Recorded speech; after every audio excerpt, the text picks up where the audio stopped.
అనుకున్నదే జరుగుతోంది, భయపడ్డట్టే అవుతోంది. ఇప్పటి వరకు ఉన్న భయం నిజమయ్యే అవకాశాలు కనపడుతున్నాయి. ఇరాన్ ఇజ్రాయెల్ మధ్య యుద్ధం ఆరంభమైనట్టే కనిపిస్తోంది. లెబనాన్ నుంచి హిజ్బుల్లా రాకెట్లు ఇజ్రాయెల్ వైపు దూసుకొస్తున్నాయి. రెడ్ సీలో కమర్షియల్ షిప్స్పై హౌతీల దాడులు మొదలయ్యాయి. ఇరాన్పై ముందే దాడి చేయాలనే ఆలోచనలో ఇజ్రాయెల్ ఉంది. వీటన్నిటికీ తోడు రష్యా ఎయిర్ ఫోర్స్ ఫ్లైట్స్ ఇరాన్లో ల్యాండ్ అవ్వడం ఇప్పుడు మరింత ఆందోళనకరంగా మారింది.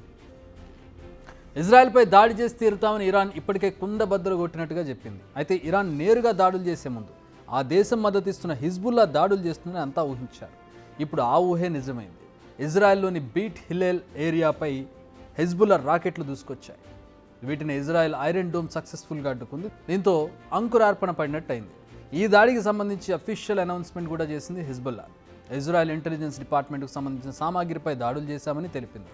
అంతేకాదు ఇజ్రాయెల్ ఆధీనంలో ఉన్న షుతుల మినారాలపై కూడా దాడులు చేసినట్టుగా ప్రకటించింది. నిజానికి దాడులు చాలా రోజుల నుంచి చేస్తున్నా ఇలా అఫీషియల్గా ప్రకటించడం ఇదే తొలిసారి అని చెప్పాలి. ఇజ్రాయెల్ ప్రధాన భూభాగంలో తాము దాడులు చేస్తామని ఇరాన్ ప్రకటించిన కొద్దిసేపటికే ఈ దాడులు జరిగాయి. ఇక వెస్ట్రన్ కంట్రీస్తో పాటు తమకు మద్దతు ఇవ్వని అరబ్ దేశాలను కంట్రోల్ చేసేందుకు ఇరాన్ రెడ్ సీపై ఫోకస్ చేస్తోందని మనం ముందు నుంచే చెబుతున్నాం. ఇప్పుడు దాన్ని నిజం చేసింది. ఇరాన్ మద్దతున్న హౌతీలు రెడ్ సీలో ఒక కమర్షియల్ కంటైనర్ షిప్పై దాడి చేశారు. అయితే ఈ ప్రమాదంలో ఆ షిప్ క్రూ అంతా సేఫ్గానే ఉన్నారు. మరో కీలక విషయం ఏంటంటే ఈ షిప్ యుఏఈ నుంచి సౌదీ అరేబియాకు వెళ్తుంది.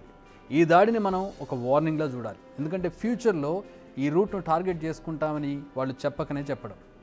సెకండ్, యుఏఈ సౌదీ అరేబియాలకు కూడా ఒక హెచ్చరిక లాంటిది ఇది. ఎందుకంటే యుద్ధం కనుక మొదలైతే ఈ రెండు దేశాలు అమెరికా ఇజ్రాయెల్కి మద్దతు ఇచ్చే అవకాశం ఎక్కువ ఉంది. ఇరాన్కి అది నచ్చదు. సో సింబాలిక్గా ఒక వార్నింగ్ మెసేజ్ వాళ్ళకి పంపించినట్టుగా అర్థం చేసుకోవాలి. ఇదంతా గ్రౌండ్ ప్రిపరేషన్లా కనిపిస్తుంది. మరి ఇజ్రాయెల్పై ఇరాన్ యాక్చువల్గా ఎప్పుడు దాడి చేస్తుంది? ఈ క్వశ్చన్కి ఆన్సర్ ఏ క్షణమైనా అని చెప్పాలి. అమెరికా కూడా అదే చెప్తోంది. ఇరాన్ ఇప్పటికే పూర్తిగా దాడికి రెడీ అయిందని అమెరికా చెబుతోంది. ఈ స్టేట్మెంట్ ఇప్పుడు కాస్త ఆందోళన కలిగిస్తుందని చెప్పాలి. మరి ఇరాన్ దాడి చేస్తే నెక్స్ట్ ఏం చేయాలి? ఇదే ప్రశ్న ఇప్పుడు ఇజ్రాయెల్ ఆర్మీ పెద్దలు ఆలోచిస్తున్నారు. అయితే అసలు ఇరాన్ దాడి చేయడానికి ముందు మనమే ఇరాన్పై దాడి చేస్తే? ఎస్, ఇప్పుడు ఇదే ఆలోచనలో ఉన్నారు ఇజ్రాయెల్ ప్రధాని బెంజమిన్ నెతన్యాహు.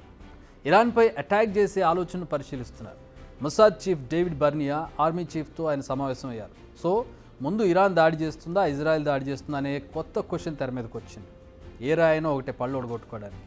ఇక మిడిల్ ఈస్ట్లో పరిస్థితిని కంట్రోల్ చేయడానికి అని చెబుతూ అమెరికా యుద్ధ సన్నాహాలు కొనసాగిస్తోంది. ఇప్పటికే 2 క్యారియర్ స్ట్రైక్ గ్రూప్స్ కీలక ప్రాంతాలను మోహరించున్నాయి.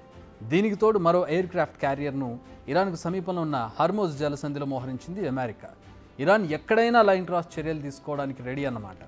అయితే ఇదంతా ఎక్స్పెక్ట్ చేసిందే. కానీ ఈ యుద్ధ సన్నాహాల్లో మరో అగ్రదేశ ఇన్వాల్వ్మెంట్ కనిపిస్తోంది. అదే రష్యా. ఇప్పుడు రష్యా ఎయిర్ ఫోర్స్కు సంబంధించిన భారీ విమానాలు ఇరాన్లో ల్యాండ్ అవుతున్నాయి. అయితే ఇవి ఏం తరలిస్తున్నాయి అనేది ఎవరికీ తెలియడం లేదు. రష్యాకు చెందిన IL-76 విమానాలు ఇప్పుడు ఇరాన్ రష్యా మధ్య చక్కర్లు కొడుతున్నాయి. వీటిని భారీ ఎత్తున ఆయుధాలతో పాటు భారీ మెషినరీని తరలించేందుకు రష్యన్ ఆర్మీ యూజ్ చేస్తోంది. మరి ఈ విమానాల్లో ఇప్పుడు ఏం తరలించారనేది ఒక క్వశ్చన్. ఇజ్రాయెల్పై దాడికి ఇరాన్కు రష్యా పూర్తి మద్దతునిస్తుందనేది మరో క్వశ్చన్.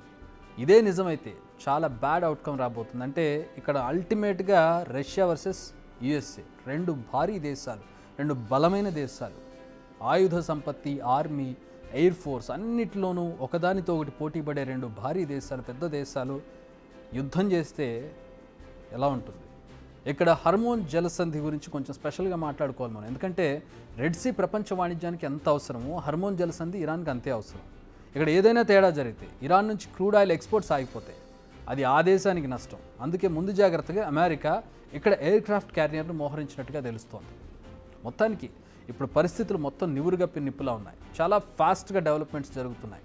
ఇరాన్ దాడి చేస్తుందా లేక ఆ దాడిని అడ్డుకోవడానికి ఇజ్రాయెలే ముందు దాడి చేస్తుందా ఇరాన్పై అనేది, దాడి మొదలుపెట్టిన తర్వాత అమెరికా ఎలా స్పందిస్తుంది, అరబ్ కంట్రీల రియాక్షన్ ఎలా ఉంటుంది, ప్రస్తుతం ఇవన్నీ ప్రశ్నలే, సమాధానాలన్నీ ఊహాగానాలే. కానీ ఒక్కటి మాత్రం నిజం, ఏ క్షణమైనా ఏమైనా జరగవచ్చు. బిగ్ టీవీ అవుట్లుక్ కథనాలు నచ్చితే వెంటనే బిగ్ టీవీ ఛానల్ ను సబ్స్క్రైబ్ చేయండి.